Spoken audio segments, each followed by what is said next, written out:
Okay, good evening, everyone, and welcome to the very first of 4 webinars, live webinars of our International Shiatsu Congress online for this year. And the country for this year is the United States of America. And I'm very excited and I'm so happy that Grandmother Winter Jade Forrest has agreed to start us off. And it's been a while since we've met each other, isn't it? It's been a while since we saw each other in Chicago. So great to meet up, and thank you so much for giving your time for this presentation. I'd say a few things about you. Correct me if I'm wrong, okay, Jade, but Jade's probably I would say you're one of the world's most experienced Shiatsu practitioners and teachers. You study with Masunaga, with Kishi, and of course worked with Pauline Sasaki. So lots of people from New Energy Work are familiar with Masunaga system and with the work of Pauline Sasaki as well. So you're among a kind of group of friends generally. And so would you like to just maybe say a few words about Shiatsu, why you took it up and what it means to you? Maybe just share that with us. Well, it's a funny story about why I took it up, because I didn't know what it was. But at this particular time in my life, it was a very strange time. I got divorced from my husband, and my mother died at both ends of the same week. Oh, no. A long time ago, yeah. Right? And I had at the time, she has since died, but I had a handicapped sister, and I had to go home and take care of her because my mother had died. Wow. And I was young. I was in my 20s, and I was losing it. And I started drinking a lot. Wow. And I realized I needed some help. Yeah. And my brother, recommended a therapist to me. Yeah. And this therapist was in New York City. I was in Connecticut. So this is about a 2.5-hour drive from where I was. Yeah. And I started going to New York City for this therapy once a week. Yeah. And staying for several hours and then driving home again. And I thought to myself, after a certain while, at one point, it was group therapy that we were doing, and we would do individual therapy, and then the group would get together. And at one point, then we used to go out to eat afterwards, which was my favorite part. So at one group, I was just getting really bored with all this stupid talking that everybody was doing. And I said, could we just go out and eat? And somebody yelled at me and accused me of coming not for the therapy, but for the socializing afterwards. Brilliant. I realized that was true. And I thought, well, if I could find something to study in New York City that could not be found in Hartford, Connecticut, and have an excuse to stay overnight, that would save my sanity. Wow. And then I found this book by Ohashi. All right. There in New York City, and I told my family, I have to do this. Yeah. I didn't care. I really didn't. But from the very first class, it just grabbed me. It really did. And now, of course, I look at it as divine providence. What an amazing story. You have never told me that before. Thank you so much for sharing. That's an amazing story. Okay, so we've got Jade has put together a really amazing set of program. You've probably seen the flyer, the online description. It's basically a manual technique working on the abdomen. We've got some polls for you. And first of all, we want to know is, have you met Jade before online? Have you studied with her online or in person? Or maybe you've not met her before? This is just gives us an idea of how familiar you are with Jade. Oh, look, you've got a lot of new people here. We've got 76% have never seen you, never met you before, Jade. Oh, hi. That's great, isn't it? Isn't that so? That's really great. Okay, so let's have a look. This workshop that Jade's put together is about physically manipulating the abdominal organs. So we just wanted to ask you, do you have a technique, or do you already use a technique for manipulating the organs in your practice? Just to give Jade an idea about whether you do that. And the polls are coming in, and it's about a third say no, about a fifth say they do often. So you've got quite a few people who have some experience, and you've got 42% saying sometimes. So you've got about 30-40% saying that they don't do anything like that. So you've got quite a lot of new people there. And you asked me this poll as well, didn't you? You wanted to know about other modalities. So do you practice either of these additional to shiatsu? Do you do acupuncture and massage, just massage, or massage if you're American, acupuncture only, or maybe another modality, or do you only practice shiatsu? And let's see what we've got. Okay, well, we have got a big majority. We've got 60% only doing shiatsu, pure shiatsu. How about that? We've got a third, 39% do like another modality, not massage or acupuncture. And we only have like 2% do massage and shiatsu. And only we've gone up to 7% now do acupuncture and massage and shiatsu. So that gives you an idea of the group. Most of them haven't met you before. Some of them do more manual stuff, and most of them are not practicing acupuncture and massage, but they're doing maybe another modality. So that's the background. Okay. Yeah, you got it? Yeah, that's good. Well, 60% do shiatsu only, and I was just asking Cliff this about what happens in Europe versus what happens in America, and found out that it's the same, that most of us who learn shiatsu don't learn how to treat the hara, only how to diagnose That's them. right. That is particularly true, I think, in Zen shiatsu more so than others probably. Absolutely.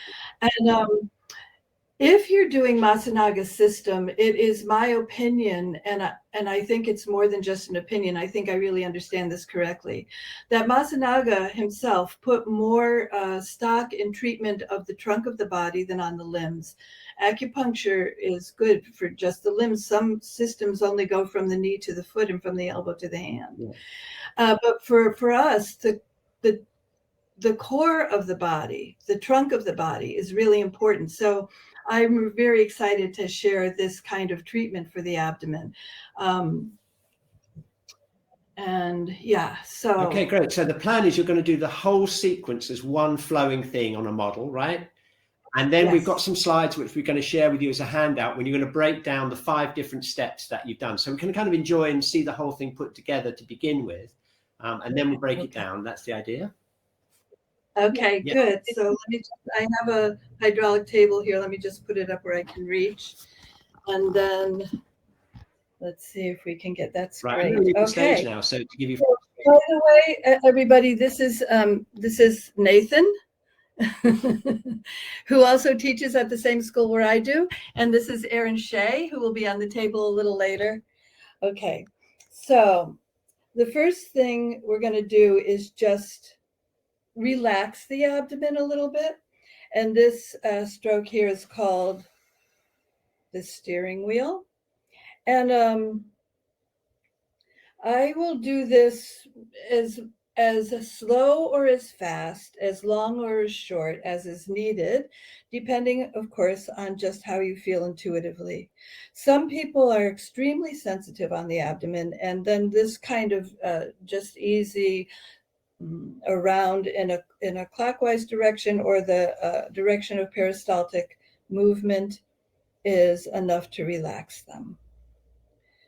And once it's relaxed, I want to know where, although they've probably given me some symptomatology, I want to know where in the abdomen to find pain and comfort. Can you inhale a little less?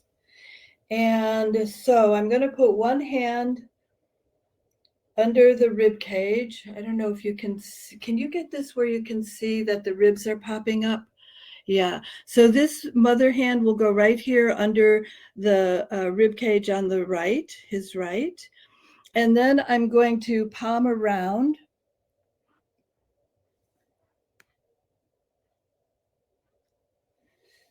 And the point here is to use this motion that I feel is kind of like cake batter dripping down a bowl. So you want the contents of the hara to stay within the hara.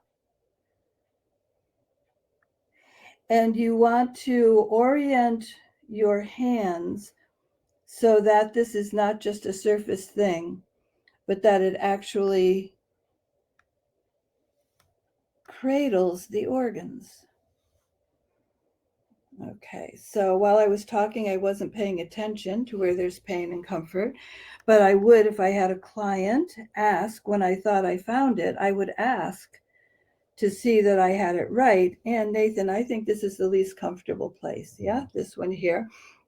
So this is a little bit like Kyo Jitsu for those of you who do Zen Shiatsu, because once I find that, I also want to see if pressing on the comfort place, which I feel is over here, if it takes away any of this discomfort. So there's the discomfort. Yes, we got, and then coming in here, does that ease it at all?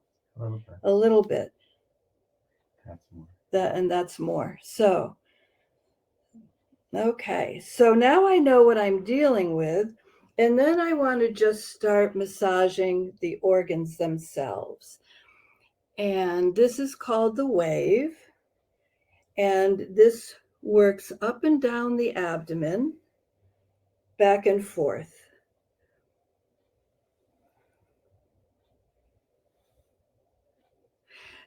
People who have gas or constipation or some other things will find this not so comfortable to begin with, but the discomfort will ease as you continue. And for Nathan here, I need to slow down a little bit.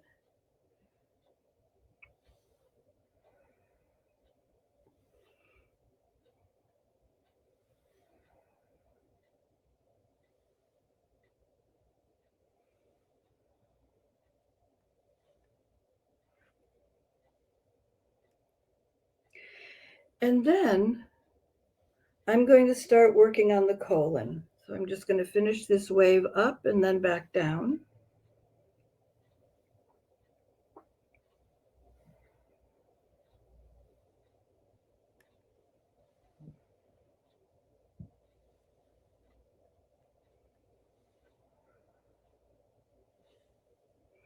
And then I'm going to start working on the colon. And I'm going to start from the descending colon first. The idea is, this is just little circles here.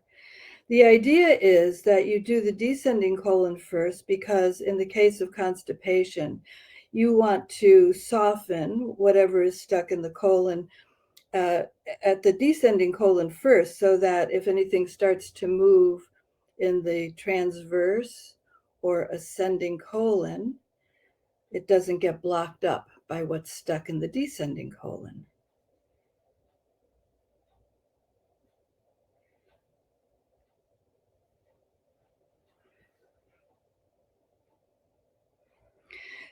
So just to let you know, this may look like it's on the surface, but I feel the colon under my hands. You can feel kind of the tube almost, and you're on the top of it.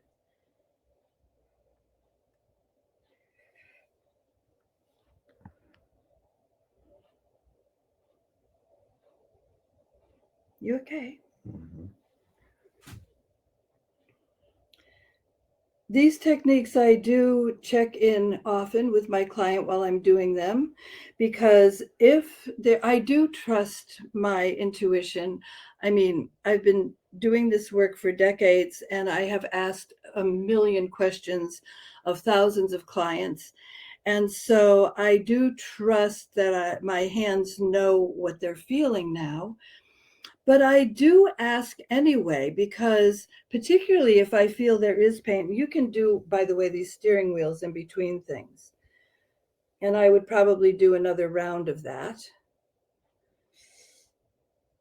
And particularly if I think they're feeling discomfort, I want to ask and let them know that I'm sensitive to it.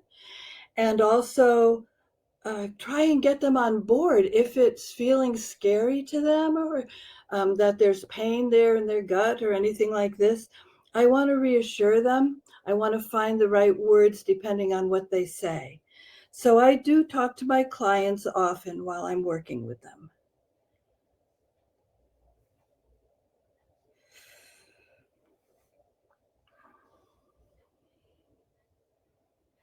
Okay. And then some more of that steering wheel. And then one of the things that often happens with the colon is that the sigmoid colon, they describe it as an S curve, but sometimes it gets kinked up so that it's more like the pipes under a sink than an S curve. So what I'm going to do is place my hand so that I have in it, in my palm here, I have the descending colon. And then in the about in the midline, I am going to take the sigmoid colon and just hold it down while I stretch the descending colon up and straighten out that kink.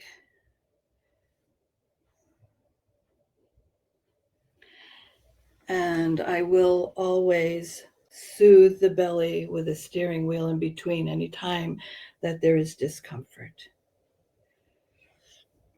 One thing I didn't say, because I think I just assumed it, but in the very beginning, it's very helpful to just trace the abdomen so that you know where the ribs are and where the hips are and where the pubis is, because there are different shapes to an abdomen, as you know, depending largely on the ribs. If it's a broad rib cage, a narrow rib cage, a long torso, a short torso, all those things, you want to know where your hands need to go.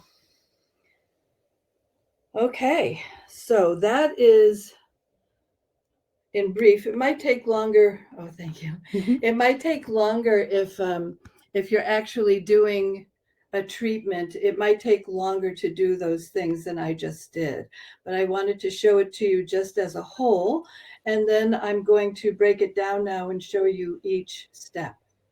Hey, Cliff. Great. Thank you very much. Hey, that's great. Okay, we've got one question. Karen Elisa's already asked a question. Oh, so hi, Karen, Lisa. Yeah, here she is. And the questions are coming in. Anyway, so this is the first one. I thought we'd answer this. Can you tell us what you're feeling that lets you know what is the place of comfort and the place of discomfort when you're feeling? What is it that you feel? Can I say, I'm going to break this down now and do one step at a time. So when I come to that place where we're going around and doing pain and comfort, I will answer the question at that time. Excellent. Okay, that's really good. So let's get the slides up. We've got some slides for you, which I'm going to give as a handout as well, so you can download them for later on. And while we're going to screen and somebody else is going to lie on the table. Yeah. Okay.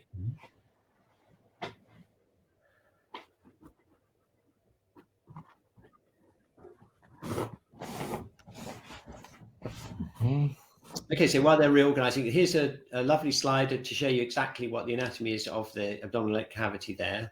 And we've also got... well, you can leave it on this one for a second. Yeah, go back to the other one in a second. Yeah. So what I like about this diagram, by the way, Cliff found this for me. And what I like about this diagram is that it shows you all the organs within the hara. And so this idea of keeping the contents of the hara within the hara really means this kind of bowl shape. And when you see the organs like that, what you're trying to do is sort of slide your hands in between the the rib cage and the bony part, but even on the side where there's no bones, just like slide your hands down almost to get under the organs and just hold them together.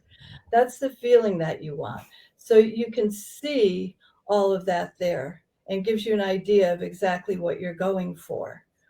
And in case you don't remember your anatomy, I'm sure it does, but up there on the right of the drawing is the liver. It's huge, and that little green thing under it, that's your gallbladder. And next to it to the left is the stomach. And then under that is the colon, especially the transverse colon and the other parts, the ascending and descending on the sides. And all that stuff down in the middle is your small intestine. And below, I think, Cliff, on my screen, there's a little thing with arrows. It says 4 of 15. Is that on everybody's screen? No, I don't think so. They can see the whole slide. Okay, so they can see the bladder as well. Yeah. Yeah. Yeah, exactly. Yeah. Good. The bladder, yeah. Okay. So then that's what you want. You want to hold all of that when your hands are going around. So, and then, yes, Cliff, you can go to the next slide. This is what we're going to do at the very end, and we'll come back to that slide. It's in the series again at the end. So cool. We can go to the first one then, the steering wheel. That's this light circular motion. And what I want to say about this, it's great, Nathan, is that you want to make sure where you're standing, your hands automatically go halfway down the width of the person. But a lot of people, when they go over to the other side, they just skim the top because that's what you can see best. I want to emphasize that you want to go down as far on the side away from you as you do on the side close to you. And you want to feel, again, you probably have already checked where the ribs are, the hips and the pubis, and you want to make sure that you're not just going around the navel. You need to do the whole abdomen.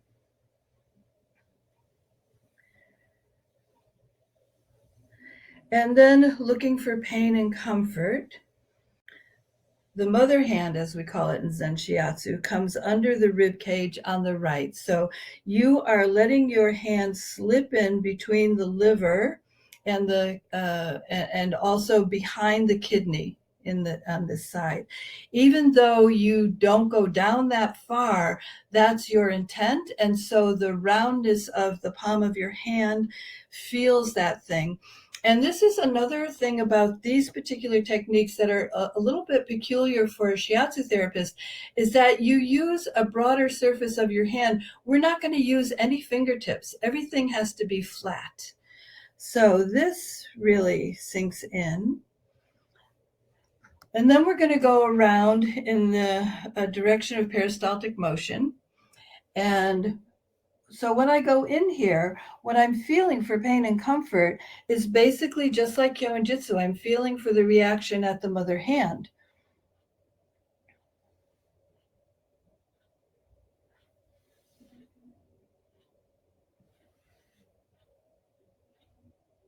And when I get to the place where my hands are coming together, I set a new mother hand first before continuing the circle with the other hand. Okay. So as it happens, what I feel is not so much, I feel this is your discomfort place too, is it? Yeah, so same as Nathan's. But what I felt here is not the reaction, my mother hand, like what I felt with Nathan. But what I felt here is that she doesn't want my hand in, so she's pushing me out. And that was a signal to me. And sometimes, I have to admit, sometimes when I ask, is that the place of discomfort, they say no. So don't worry if you don't get it the first time. You can take your second guess. And then I want to feel what's going to help that. And I think, and this is unusual, I think liver gallbladder area is going to help that. So I'm going to go in this way. Is that uncomfortable enough? Okay. And then come in here. And does that ease it? Okay. You have a little bit of discomfort here too. But I think in this case, it's worth that discomfort because it eases this one. Is that true? Mm-hmm. She is shaking her head yes, as you can see. So I have an idea now, and when I finish these techniques, I want to go back and check, and I want that discomfort to be gone, or at least well mitigated. So I'm going to do some steering wheel again, because that checking of pain and comfort was uncomfortable. So we just soothe again. And then I want to start massaging the organs. And this, again, I want you to see that this, my hand, it's not fingertips. It's really putting the flat of the hand against it and pressing these organs into each other so that they massage each other.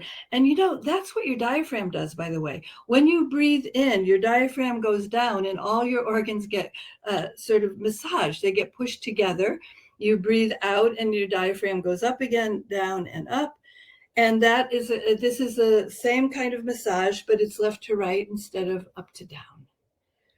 So I'm really in, this is below the colon where my fingers are. Coming over here. And you get narrower and narrower as you go up because you stay inside the rib cage or below the rib cage. Up and down. And you do this. So for Aaron Shea, I feel like I could do a little less pressure and go a little slower to relax her a little more. And that is working. It's easier for her. So again, you know, you learn techniques, but you have also always to rely on what you feel.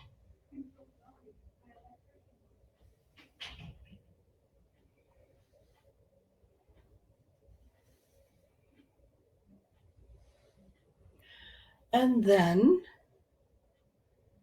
I'm going to do the stroke called the Navajo. And I don't know why it's called the Navajo. That's what it was called when I learned it. And I asked and can't remember what the answer is. And with this one, this by the way, can be done really, really light, just on the surface, and that will stimulate lymph. But here we're going for the actual colon.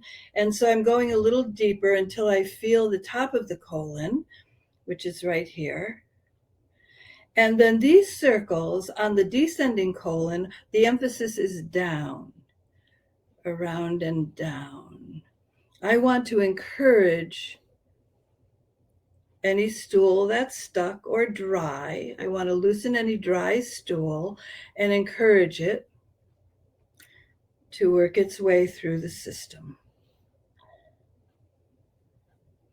Now up here, this on the side of the spleen, this is called the splenic flexure, where the colon turns from the transverse to the descending. And the colon also is behind here. The colon dips down here, goes a little bit behind, and then comes back up. So you can't really feel that flexure at this surface. But I'm coming up here now into the transverse colon. I change the trajectory of the circles so that they're going from her right toward her left. Again, this is the way you want the stool to move.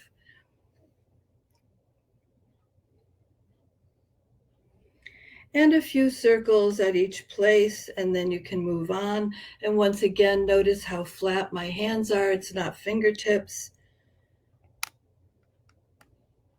or it's not shiatsu fingertips anyway. Moving across. And here again at the hepatic flexure, it's a little further behind, and you can't really touch it. I'm starting to lose it here, but I will keep doing it. And now changing the trajectory for the ascending colon so that the circle emphasis is up. Because, you know, that's what happens. You eat, goes into your stomach, small intestine, over here through the, into the cecum, and then up the colon.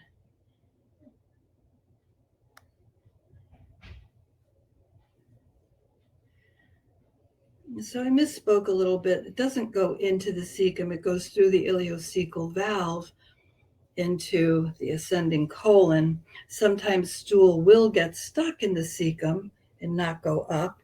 And there are techniques for that too in this series of treatments. Just soothe this a little bit.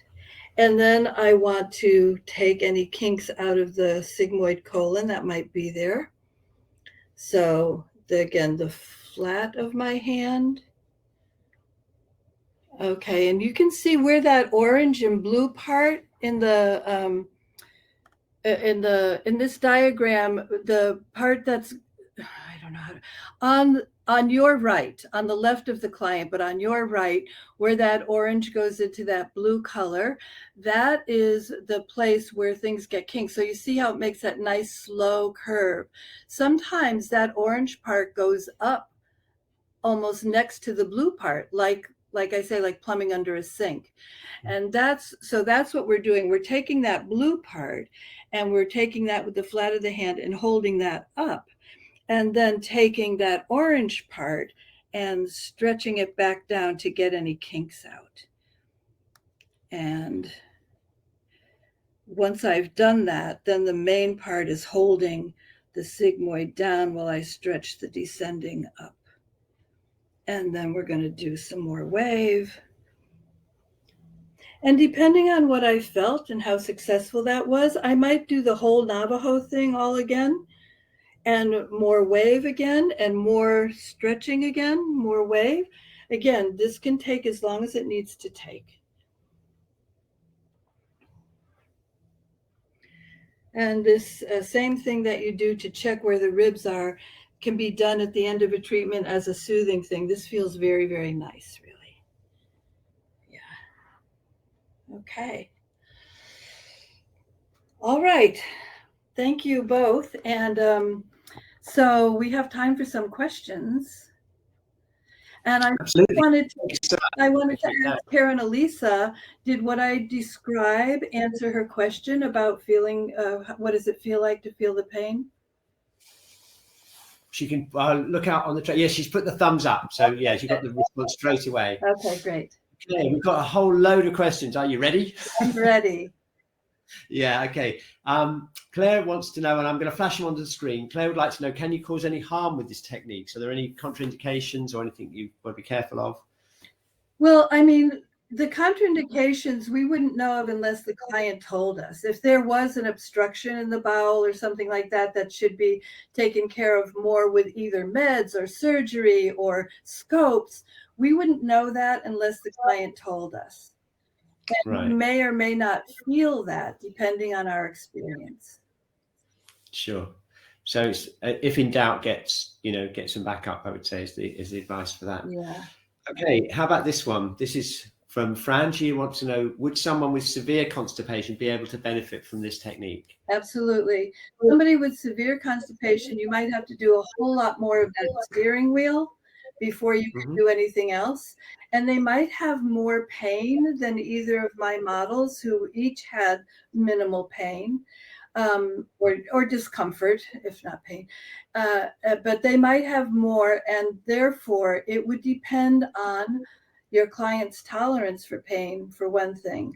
Another thing, for your what would we say, your persuasiveness to help them go through the pain, and also it might be more than one treatment.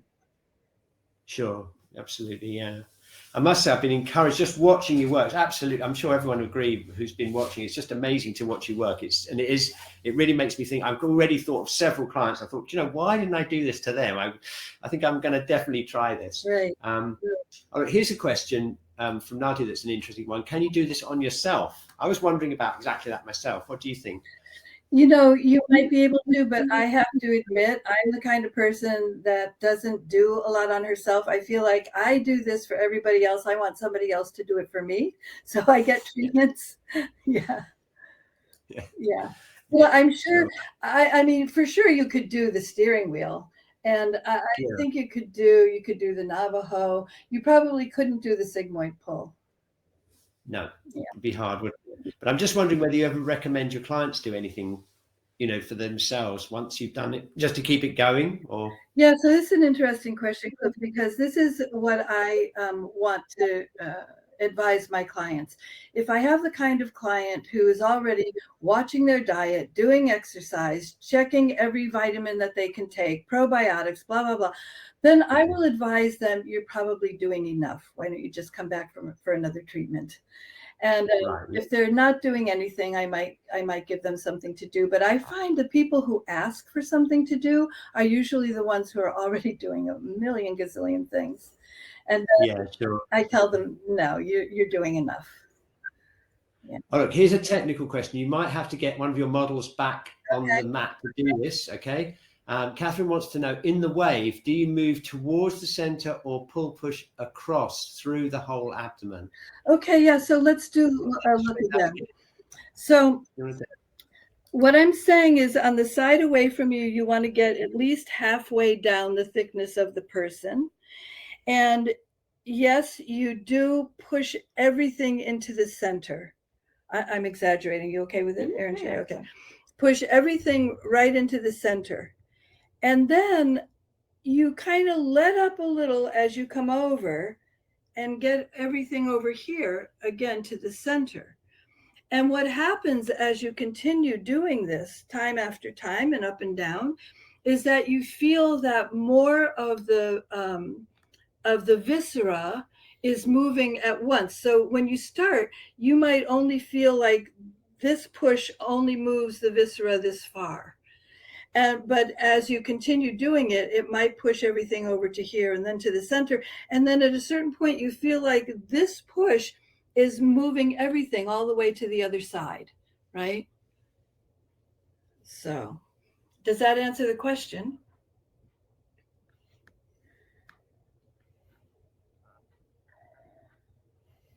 Huh. Did we freeze? I don't think so. Other things are moving. Okay. Yeah, Catherine's completely happy, Okay. so that's fine. We're all sorted. Okay, let's go back to the questions. We've still got quite a few more. You may want to probably again do some demos as well. This is an interesting one from Lucy, which I'm just going to flag up here. Do you have any top tips for locating deviated transverse colon, which is common in many, especially women after childbearing? The transverse colon. So by deviated, do you mean it sinks too low or is pushed up too high? Is that what you mean by deviated? Yes, deviated means not in the right place. Yeah. So I'll tell you, because, all right. So what I'm saying is that when your hands are on the top of the colon, you can go down. You do feel the colon. And so when you're coming around, you expect the transverse colon to be here. If you don't feel that, you can start checking lower until you find it. And then being able to move whatever is stuck in there, because when it's deviated, you're usually going to have trouble with your bowels, either on the side of constipation or diarrhea. But when you find what's in there and start being able to move it correctly, it will eventually go back up. If it's already high, then I probably would do another technique that I'm not showing here to get it down.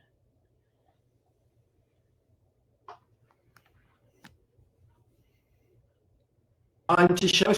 We've got 20 minutes. Have you got time to show us an extra thing of bringing the colon down, or is it? No, because that would be a much more complex thing that I wouldn't want to show. But I could Jade, show. we're going to have to get you back. That's the thing for part 2. Yeah, I could show another technique for the cecum, because like I said, sometimes when the food is moving through, it doesn't all ascend into the ascending colon. Sometimes it gets stuck in the cecum, and that can lead to infection. We've actually got a question on that. I'll flash right now. Jane asks a question in that whole area. Do your techniques also help the ileocecal valve, as it can get stuck open or closed? You know what? That's the technique I'm going to show. That's an easier one. There we go, Jane. Just for you. Okay, perfect. All right. Okay. So so where are you going to find the ileocecal valve? So you know it's on the right, and you know it's somewhere to the right of the navel, and it's usually below the navel. And if you go in, I'm going to say you can look for it. Again, I have to caution shiatsu practitioners, because you don't want to look for it with pokey fingers the way you would look for a meridian. You really want to look for it with the whole pads of your fingers.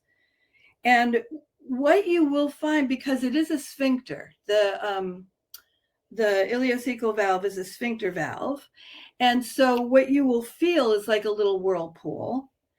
And once you find that, okay, so there's your valve. She's shaking her head. The client usually can feel it when hers is not stuck open or closed. But and it might be a little tighter than it is loose. And if you ask the person, once your fingers are on it, you're going to first make concentric circles, and then make, what's the opposite of concentric? Centrifugal? No, centrifugal. Clockwise and anti-clockwise. Okay, clockwise and counterclockwise, right? Clockwise and counterclockwise. And then you're going to ask your client which one feels more comfortable. Hopefully you have a sense of it first, and their answer will just confirm you. if the ileocecal valve is clamped shut, then a counterclockwise motion is going to open it up and it will feel more comfortable to the client. If it is stuck open, which is much more dangerous because that's what lets stool get through and maybe fall into the cecum. I mean, dangerous is a over-exaggerated term, but then the clockwise movement is going to feel more comfortable, and you do it until you feel it close. So I'm going to ask you, which is more comfortable? This is counterclockwise, and this is clockwise.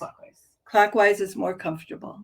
So then I'm going to do that until I feel this thing, and there it's closed already, because like I said, hers is fine. It has plenty of elasticity.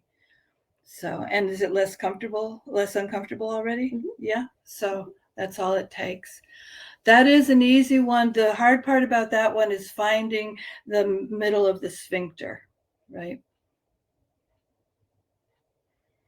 Okay.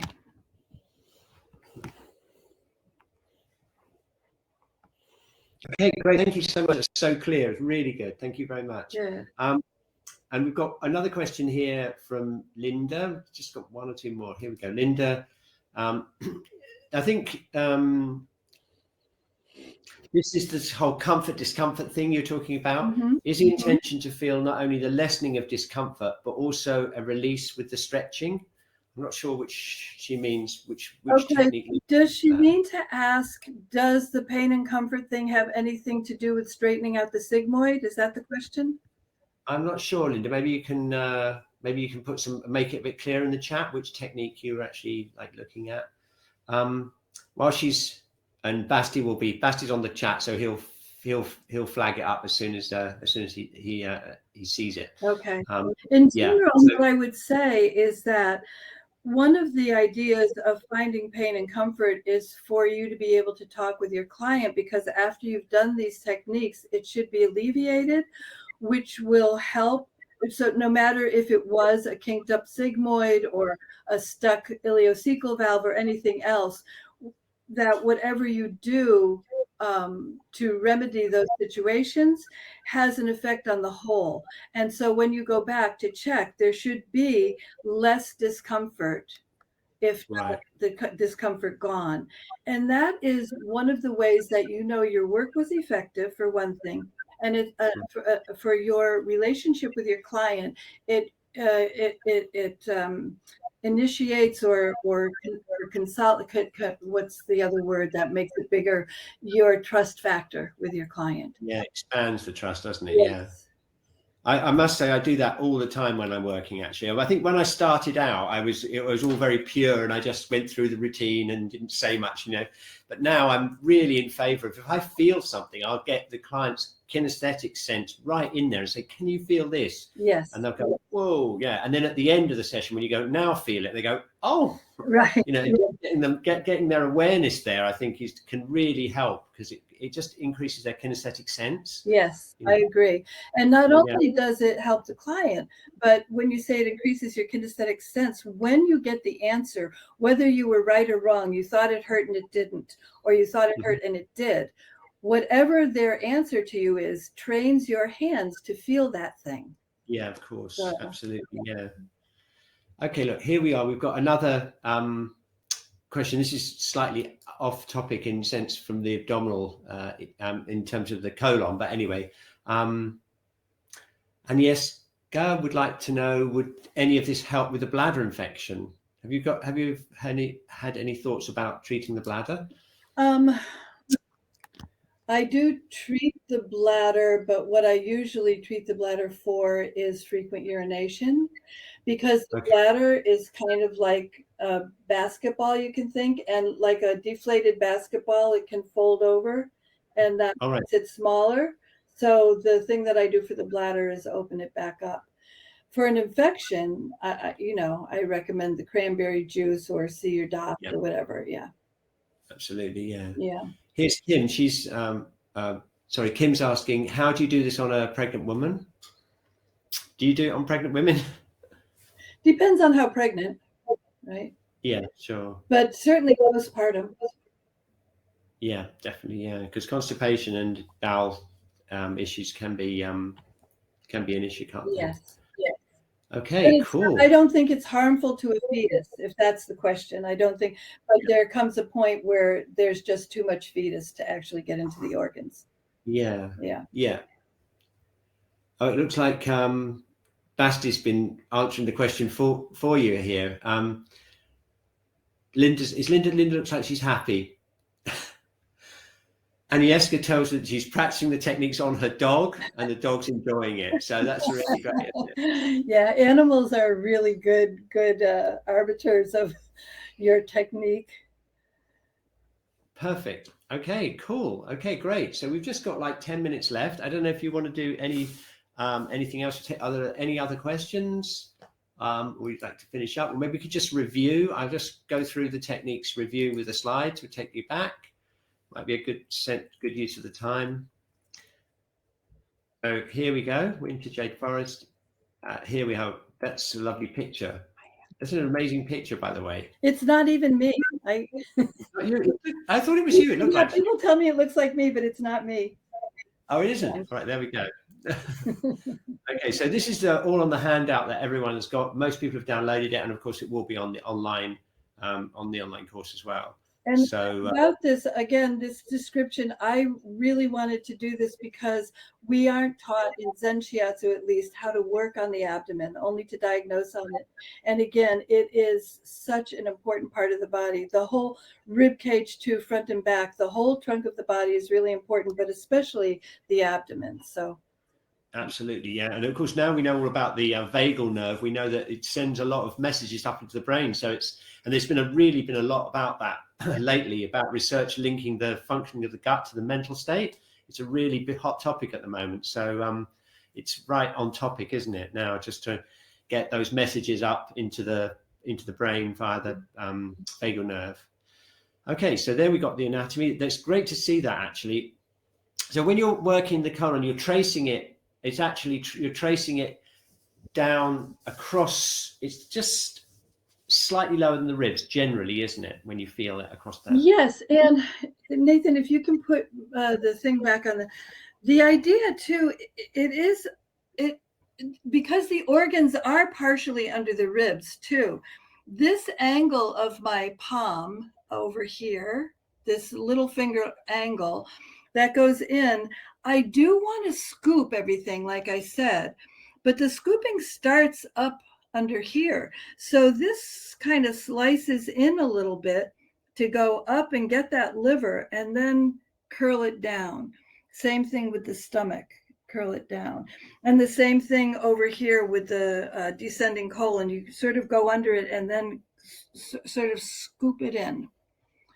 I don't know if that, so you're really trying to slide between the organs. Not between the abdominal organs, between the abdominal organs and what's above and below them and around them. Yeah, sure, absolutely, yeah. So there's the colon anatomy, which we've seen. That was useful to have that. So just to review, we've got the steering wheel, which is this sweeping motion. Yeah. Mm-hmm. Yeah. We've got the palming. You know what? Should I be doing this while you're reading them?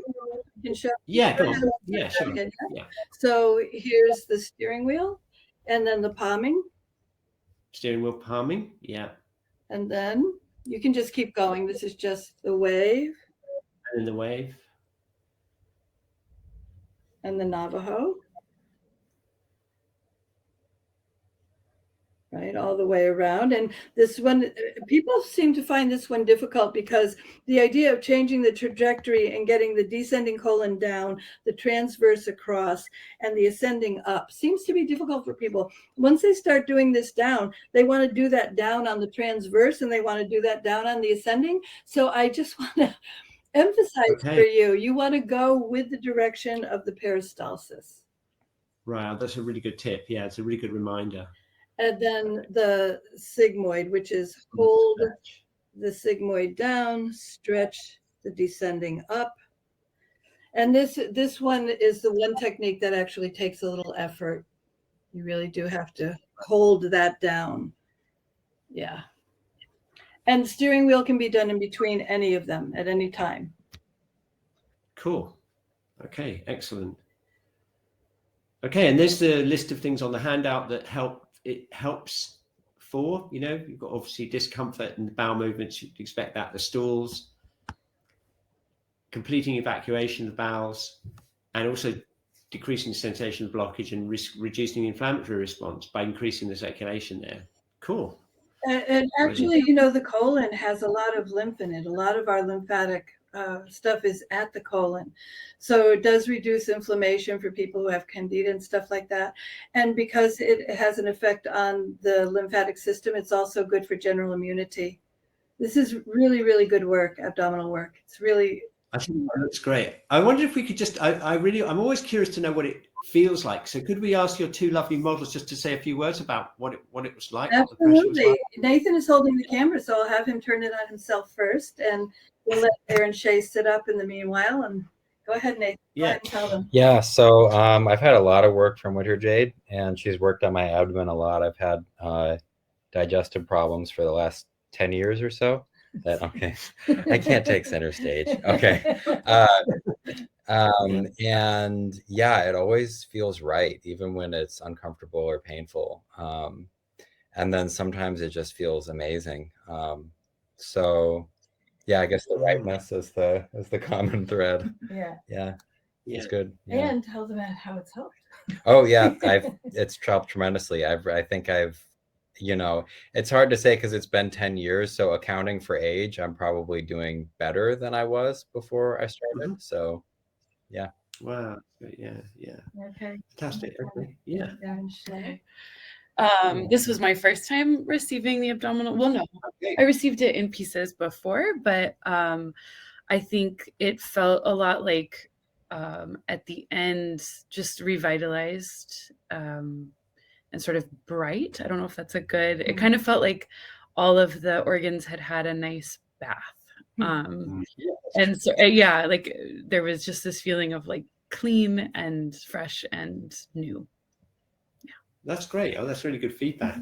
Yeah, great. And I just want to add too, that's like the beginning of the whole technique. So, Aaron Shea is saying that it already feels all clean, but the other thing is that we have techniques for the stomach, for the gallbladder, for the liver, for the kidneys, you know what I mean? And once it's all done, it's really amazing. It's fully cleaned out. Yeah.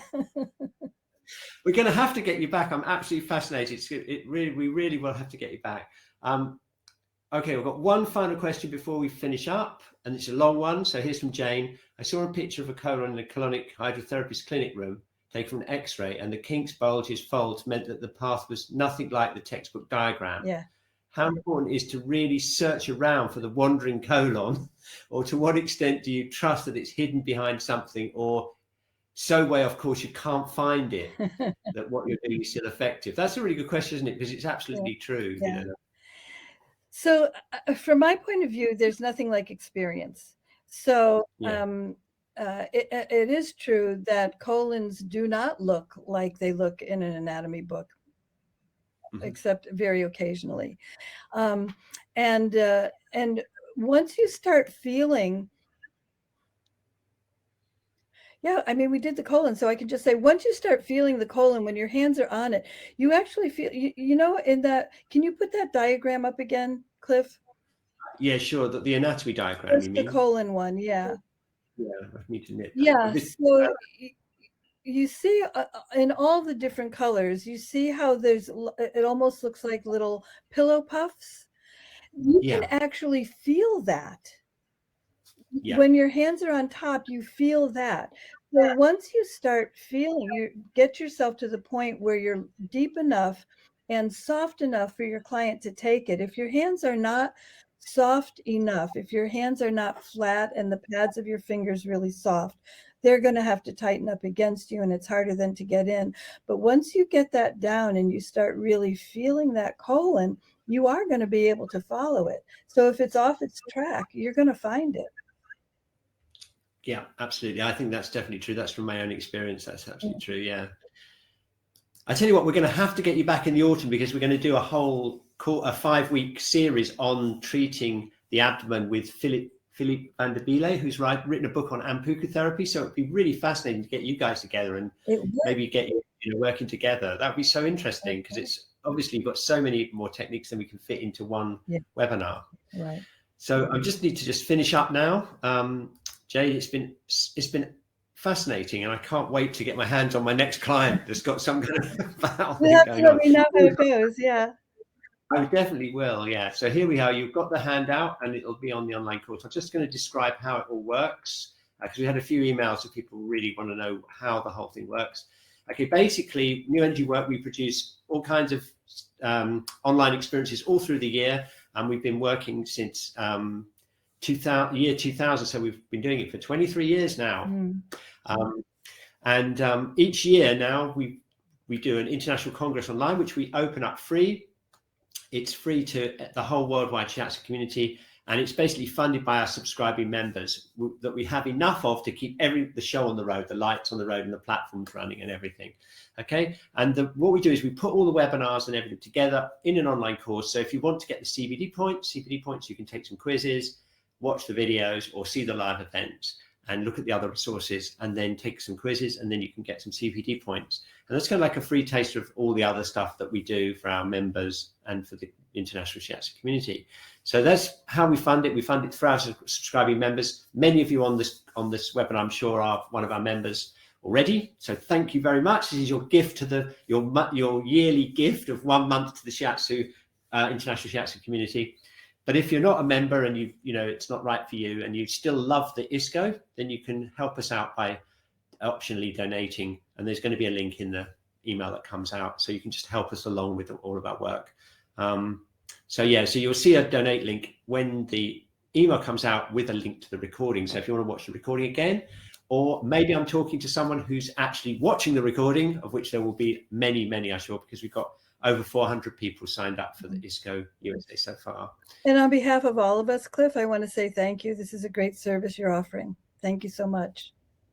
Thank you so much. And it's so great to see you again. It's just, this is a wonderful thing for me to be able to meet all my friends around the world and catch up with people and just, network. It's just been so, it's just a joy every week. And it's a wonderful presentation. It was so clear.